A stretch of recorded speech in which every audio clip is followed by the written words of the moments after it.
Well, good morning, good afternoon, good evening, wherever you are joining us from. Thanks so much for being here. I am so excited to be here with Jeff again. We were chatting a little bit before we went live that it's when you come back, you have sort of this easy repartee that you just kind of pick up again, and so I'm excited to have you back with me again today. And so, people, for anyone who does not know you, who's watching this on the replay or listening to it on my podcast, tell people a little bit about who you are and what you do. All right. Well, first of all, thank you again for having me back. I've been looking forward to this. We did our first one, I think, back in December, so it's been a while. Namaste, everybody. They call me, my network calls me the LinkedIn Guru, as you can see down there. And if you look up guru in the dictionary, it has a meaning of the word guru is teacher, and that fits me to a T, no pun intended, because of the fact that that's exactly what I do. I am a LinkedIn teacher. And I've been thinking about it here recently because I just hit a milestone of 15 years doing this. And again, if you think back about how long you've been doing this and how much fun you've had doing it, I was doing a calculation the other day. I've been teaching LinkedIn for 15 years, and if you take that times about 60 seminars a year, that's over 900 seminars that I've actually done on LinkedIn. So, I'm still doing it, and I'm still having a whole lot of fun doing it, and especially when I get to do lives with folks like you. And that, thank you. Well, I do learn from you. I learn from you when I see your posts on LinkedIn. I learn from you every time I speak to you. And you are one of those people that is kind of like a born teacher. You have that way about you, and a way of making it simple for others. So, I see we have some people joining us, and we will talk to them in a couple of minutes. But we're here today to come in and talk about new favorite features of ours. And I'm curious to see if they're going to be the same. I have my three here that are um, a lot of it's about time saving for me. But let's start with you talking about one of your new favorite Okay. features. Well, I agree with you. We didn't. There's no collusion here, so we didn't compare notes before we did Nope. this. So we'll see if we got the same ones. I'm also not the kind of person that has ever really been a shiny object syndrome type of person. And that, I look at each of the new features on LinkedIn, but it's all about being effective on LinkedIn for me. So I would definitely recommend that folks take a look at all the new features, but only adopt them if it's really going to make you more effective on LinkedIn. Which brings Mhm. me to the very first one, and it's a fairly recent one. Most of what I've done here, I don't normally post stuff on LinkedIn about new features, but a Mhm. couple that I'm going to mention today, I've actually posted in the last 2 or 3 weeks. I've posted about them. The very first one is one that's really easy, and it's the star feature on messages. I really like that one because, well, a couple of reasons. First of all, it's one of those features that you don't have to have it in order to see it on anybody else's profile. So all you got to do is go look at your messages, and if you see a star up in the upper right hand corner, you've got that feature, period. Now, why is that important? Well, to me, the star on a messaging is a little bit akin to the bell on someone's profile, because basically I can star any message, person, and or conversation that I want to. And then that allows you to use the filter and filter those stars so that they pop up to the top, and that makes me more effective. As a matter of fact, for example, one of the things I did this morning is that you're one of my stars. Okay. Well, and I love acronyms, so I put out a post that said star. It's like super team, always ready. Okay, and and so you're one of my stars. And in order for me to find the link to get to the StreamYard, I basically went, filtered the stars, brought you up to the top, and clicked the link, and off I go. So it was that fast. I didn't have to search for your message or Mhm. anything along those lines. Brought it right back up, and it got me here on time, which is important after the chime change, et cetera. And so that's why it's one of my favorites. I think I would also though recommend that I recommend using it the very same way that I use the bell on someone's profile as well. Don't overuse it. Hmm.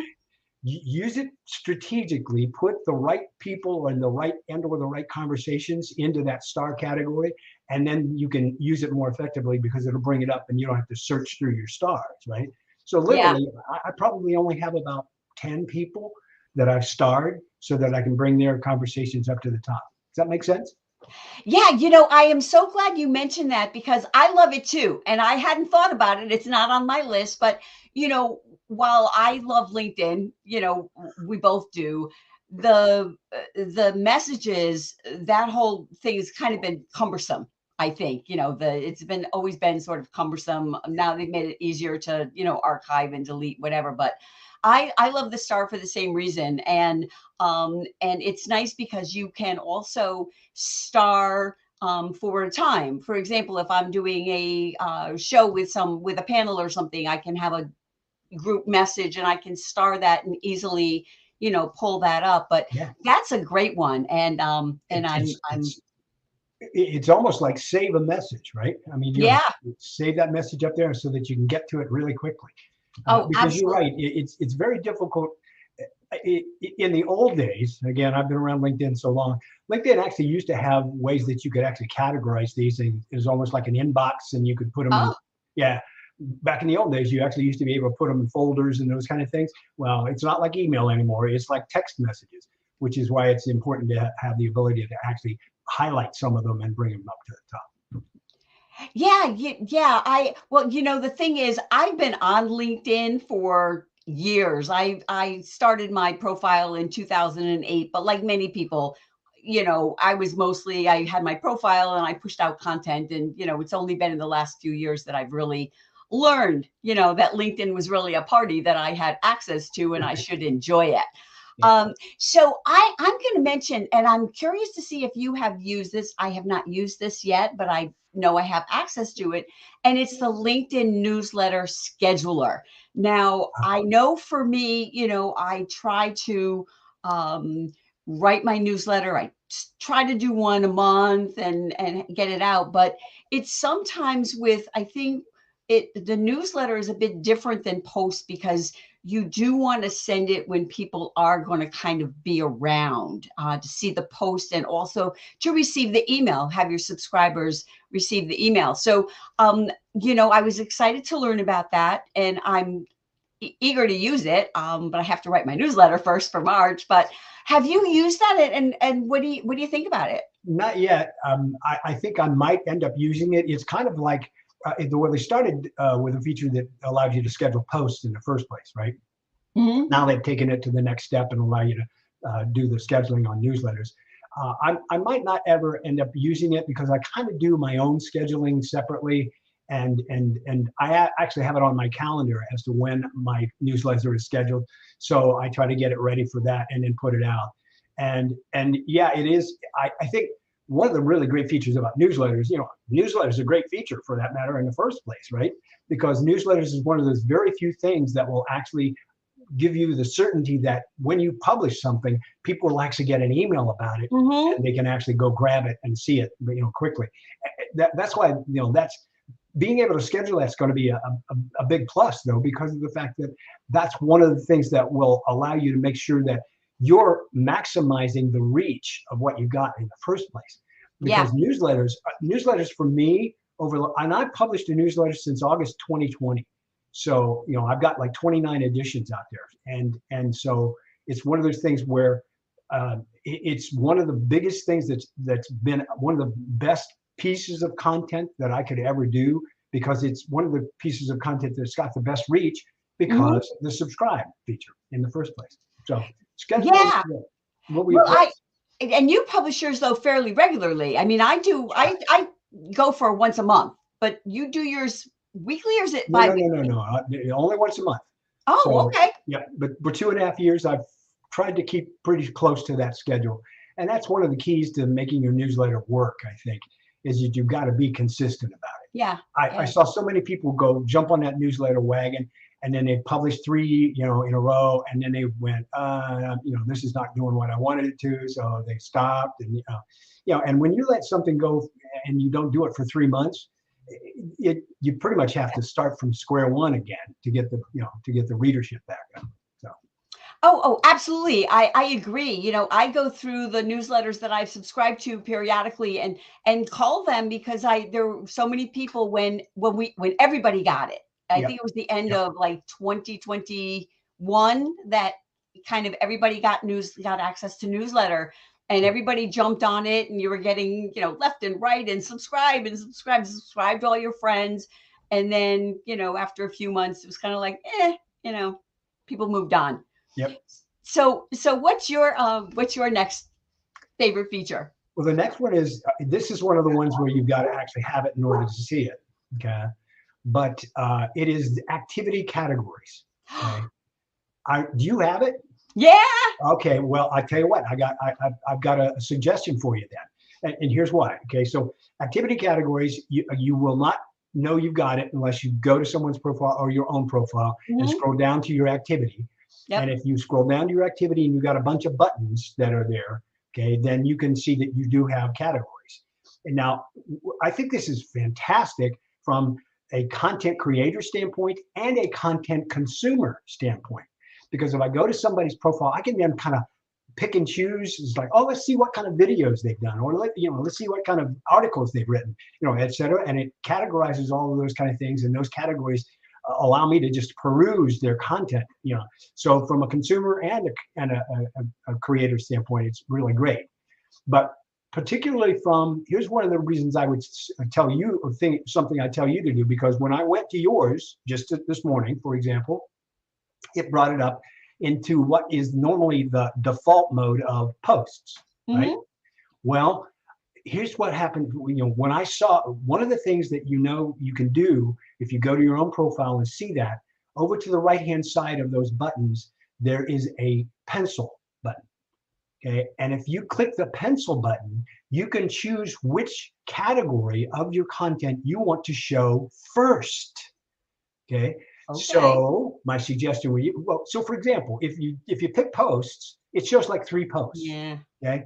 If I pick videos on you, though, it shows like 8 videos. The last 8 you've done, which is why for me, since I don't do that many videos, which is why I chose one that's called images, because again, on the desktop, okay, if somebody comes to my profile and because I've selected images first, they can see the last 8 posts that I've done that had an image. So it's fantastic that more than twice as many of posts, right? So and the images are very graphically oriented, catch people's attention, et cetera. So I would highly suggest that you either choose videos or images as well. And by the way, it's not quite the same. I don't usually know as much about the mobile as I do about the desktop. But I know that it shows 8 on the desktop. I just checked the mobile on my Android phone, and it actually shows 6 images. So it doesn't show as many, but it still shows a whole lot more than 3 posts, which is all, so twice as many things. And I think that's a really good way to being effective, because it really will highlight your content and put that content out in front of people to see. Well, I love that too. It's actually on my list. So, I love that too, but I did not know that I could actually set it to display. Yeah, I didn't know about this. So I'm going to have to check that out, later this afternoon. But I have found it very helpful. If I am going to somebody else's profile to look at different things, if they have that, but also for me, because I do a lot of video and I do videos on different platforms. And sometimes I'm going to post something and I want to, did I post it already? Because I am not as good as many people are with keeping, a calendar of the different posts I do. And I should, but it's like, I just don't have the time. But anyway, no, but right. I'm sorry. You're right. It makes it easier for you to find your own stuff. Yeah. And that's what, I have used it on other people's profiles because if I'm interested in having someone be a guest on my show, then I like to see if they've been on another show where they have something that they've done, some kind of a video, and it gives me a feel for who they are and what they would be like, to chat with, because you can learn a lot. Yep. Well, and you also, by the way, just so people understand, you can also get a double hit on this. In other words, for example, if you do a post that actually has an image, okay, it shows up both places. It'll show up in posts, Oh. and then it'll also show up in images. So again, you get double the possibility of it being actually seen, which is another good thing as well. Well, you know what? See, that's a good tip for me because when I do a text post, I generally do not add an image. I might do an image like a quotation from Yep. me, Yep. which actually I learned from Bryn Tillman from listening to one of her things that instead of sharing, because so many people share, quotes. Like one of my favorites is "Be the change you wish to see in the world." I have it actually hanging across from my desk. It's a Gandhi quote. And Yes. yeah, yep. Uh-huh. And I love that. Um, but my other favorite one I will tell you is don't try to win over the haters because you're not the jackass whisperer. And I have that. And so I have that. This is a picture of a donkey that I found. And those are both across from my desk. And depending on the day, one or the other speaks to me. But what I learned is because people do often they share quotes by other people. And it's like, why not share your own? Why not Absolutely. share something that, I think like, LinkedIn is like Google for people. Why not share that? And so I'm gonna think about that. So see, I've learned like two things already, and we're only kind of halfway through. So I will then move on to because I was going to mention the schedules, and I will actually go back to the LinkedIn scheduler, which is not really new, but I think it's new to some people. Yeah. And for me, I have found that it's really helpful, um, to be able to take that time and schedule your posts out. And for me, it allows me to, if I'm going on LinkedIn, I can just focus on commenting because I know my post is already there. And but there is one thing, and I think Deanna was just writing about that the other day. The idea of not using the scheduler because it interferes with sort of inspiration and spontaneity. But the thing with the scheduler that I like, not only can you schedule, but you can go back and change. So if I get inspiration today and I want to write about something else, like I wrote about the Oscars on Monday. I can go in and just reschedule that for another time. So, I was longing for that for a long time. Yeah. So what do you think of that? I think that's a great idea because, well, for example, it will allow you to be more effective because when you get an idea, you can just go ahead and put it out there and put it out there on the schedule. And that way you're sure it won't interfere with the one you already have out there, for example. So, but I think that the spontaneity of, and I like, honestly, I do almost all my posts ad hoc anyway. But I've used the scheduler and it can be a plus from that perspective of, oh, I've got an idea, I'll put that idea out there and it can form itself over time as well, so that you can come back to it and come back to it. It's almost like having a draft, right? Yeah, Yeah. yeah. So go update that draft as many times as you want to. Now, again, one of the things that I've heard people say about this is you and I both know the value of being there to comment on what your post has done as well. So one of the cautions I would make to people who are using scheduler is make sure that it honestly, even though you can schedule something, that doesn't mean that gives you the that doesn't give you the I'm searching for a word here. You can't be sitting on the beach. Exactly. It doesn't mean you shouldn't make the commitment to be there to respond to when the post goes out for a while anyway, right? So you not only have to schedule a post, but you have to schedule your time to be there, so that you can respond to what's going on. Because otherwise, it's almost like a post and ghost. And you and I both know that we don't like that one. That's right. Something that I don't recommend. So I just want to say hello to a few people who have joined us. So I want to say hello to Craig Allen. My brother. Black Knight is in the room, and so thank you for joining us. And I will I want to say hi to and as I'm looking over, I can see this is Judy Radis Hayes, who I think we both know, but we're not seeing your lovely face that we would see on LinkedIn because what? It's not set to everyone, right, Jeff? There's a setting so that she has not allowed her picture to display to third-party software like StreamYard. Okay, so Judy, send me a DM. I'll send you the link so you can change that if you want to. Okay. Cool, cool. Because it is true. You want, we're here to be seen, right? We're on LinkedIn to be seen. We're not wanting to be hiding in the Exactly. shadows somewhere. And Yeah. Craig, thank you. Craig says that he uses the scheduler all the time. But we do actually have a question on that. And Linda Brubaker asked, does everyone have LinkedIn scheduler option, and where can she find it? So you're the teacher, you're the Okay. guru. Well, yeah. As always, we've talked about this a little bit earlier. As always, I may have something you may not. Okay. And LinkedIn rolls things out, and when they're rolling things out, they roll things out in like 5 increasingly large waves over time to over almost 900 million people now. So it is entirely possible, Linda, that you don't have the scheduler option. But in order for you to find out whether you do or not, go to your homepage, click the Start a Post, okay, button, and then look for a little clock down in the lower right-hand corner. So if you have that little clock, that gives you the ability to schedule your posts so that you can pick the time and date that you want to actually put it out there. So it's pretty easy to find, but you have to actually click that button. Otherwise, you wouldn't know if you even had it. So click the Start a Post button and see if you've got the clock down there in the lower right-hand corner. Okay, cool. So now we'll flip it back over to you for your next pick, Jeff. Well, my next one is one also. This is one that I'm pretty sure that a lot of people don't have because I don't have it in the form that it's supposed to take. It's Okay. called it's called Celebrations.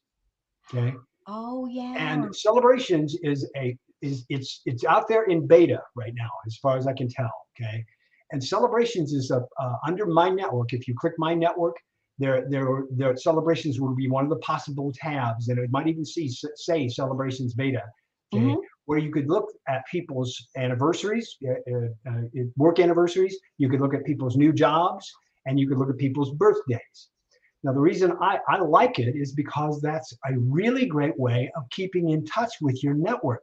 So it gives you the ability to scan through that really quickly and pick and choose who you'd like to actually DM with and say, congratulations for this or happy birthday that, etc. Now, here's the thing. I don't have it. I don't have it in beta, but what I do have, and I'm kind of occasionally I'm not only known as the LinkedIn guru, but I'm known as the LinkedIn workaround person.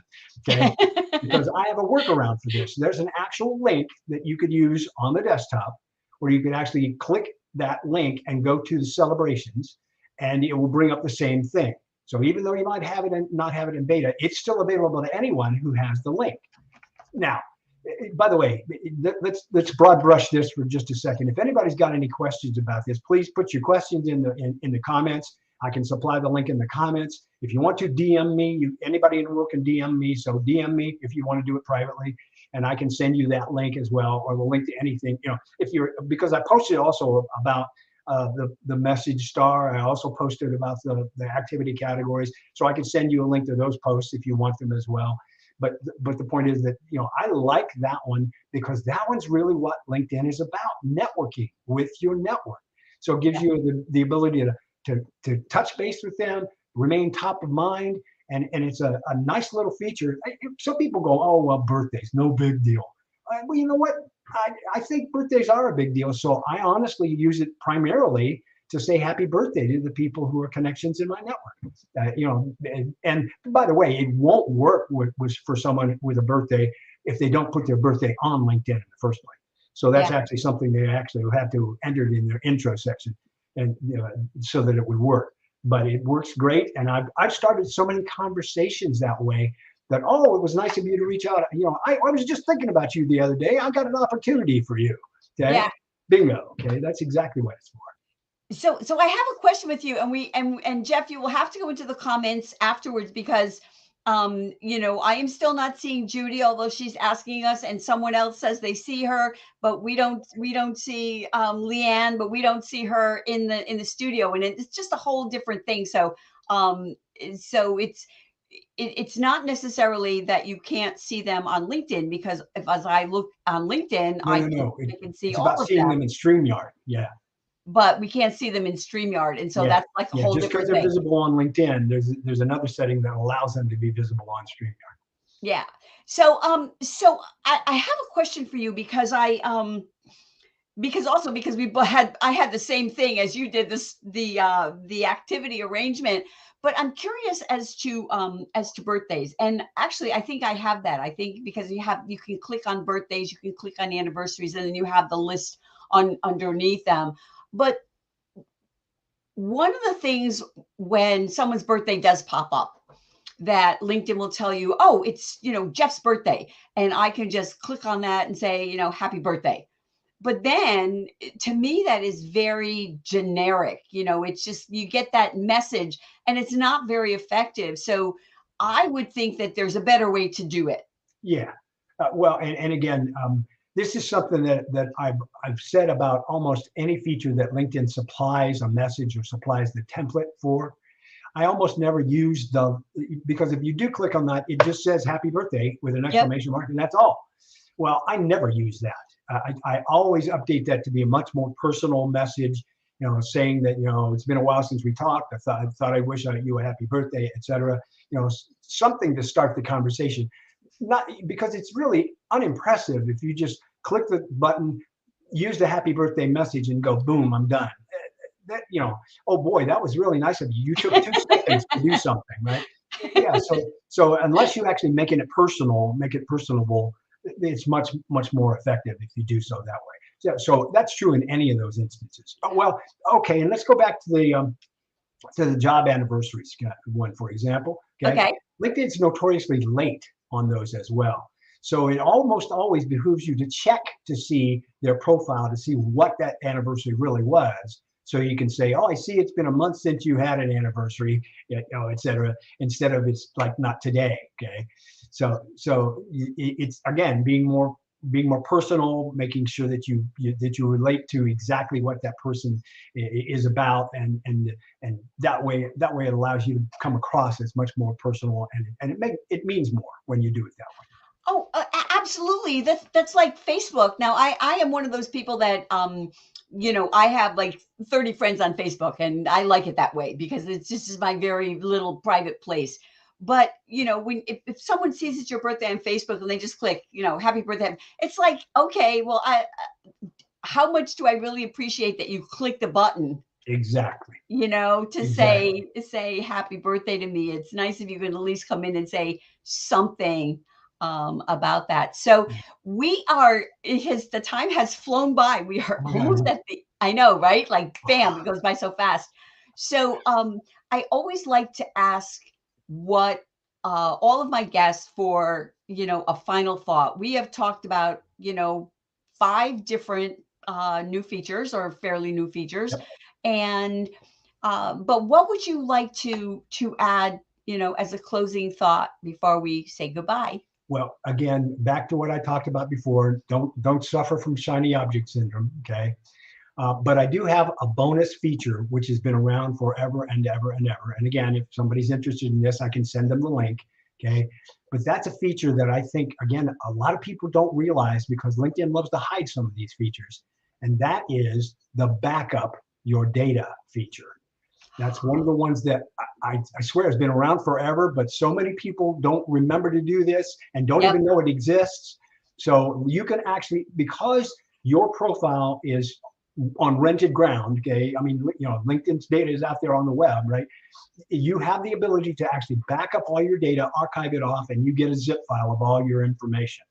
Maybe not all your information, but a great deal of your Hmm. information. Hmm. So there's a special link that you can use there. It's in the settings and privacy, but basically there's a special link that you can go to directly there as well. So if anybody's interested in that one, please let me know as well, because that has saved my butt a whole minute a bunch of times, believe me.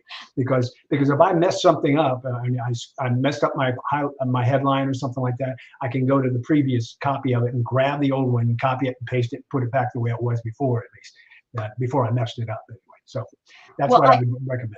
I thank you for the reminder because I am so guilty of that. Absolutely guilty. I forget all about it. So how often do you recommend that people do that? That's really a personal choice. Honestly, I try to do it more often than any, especially since I'm fairly active on LinkedIn, and everything you do on LinkedIn changes that data. So it's kind of out of date almost immediately after you do it. So a lot of people don't recommend doing it any more than once a month. Personally, I try to do it about once every 2 weeks or so. No fewer than that, or no less than that anyway. Yeah. And if I've been more active and put a whole bunch of stuff out there, I might actually do it on a weekly basis. It doesn't cost anything. It's free. You get the data in within 24 to 48 hours, and it's there. It actually comes to you in two separate Hmm. small. Here's a portion of it, and then here's the complete one. Okay, but I highly recommend that you use it as often as you think you need to back up anything. Yeah, yeah. No, it is so true. And I am so guilty. Often I think many of us, I know I am guilty of that. You kind of you get so engaged in creating content. We're working with our clients, and that administrative type stuff just sort of goes by the wayside. So I thank you for the reminder Yeah, and for coming back and joining me today. The half an hour just flew by like it that. sure did. And thank you so much to the people who have joined us. We appreciate you being there, and have a great rest of your day. Namaste. My pleasure. Thank you. Thank you, Annette.